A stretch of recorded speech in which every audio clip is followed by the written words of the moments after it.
আসসালামু আলাইকুম রহমতুল্লাহি বারাকাতু। আমি এখন আছি মক্কায় হারাম শরীফে দ্বিতীয় উমরা হজ আদায়ের জন্য কাবাগরের দিকে যাচ্ছি। এটি হচ্ছে কাবাগরে ঢোকার পথ। এই পথ দিয়ে সকল হাজি এবং উমরা হজ আদায়কারীকে যেতে হয়। আমি এখন যাচ্ছি কাবাগরের দিকে উমরা হজ আদায়ের জন্য, কাবা ঘর তওয়াফ করার জন্য। প্রথমে কাবা ঘর 7 বার তওয়াফ করতে হয় এবং মাকামে ইব্রাহিমের পিছনে 2 রাকাত নফল নামাজ আদায় করে সাফা মারওয়া পাহাড়ে যে 7 বার সাই করতে হয়।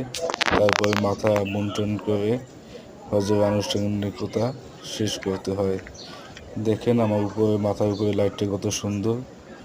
এটা আছে কাবা ঘরে ঢোকার পথ। এটি আল্লাহর কাছে লাখ লাখ কোটি কোটি শুকরিয়া আদায় করছি যে আল্লাহ পাক আমাকে উমরা হজ আদায় করার তৌফিক দান করেছেন। সবাই আমার এই ভিডিওকে লাইক কমেন্ট করবেন এবং আমার জন্য দোয়া করবেন, আমি যেন বারবার এভাবে হজ আদায় করার জন্য আসতে পারি। আল্লাহ হাফেজ।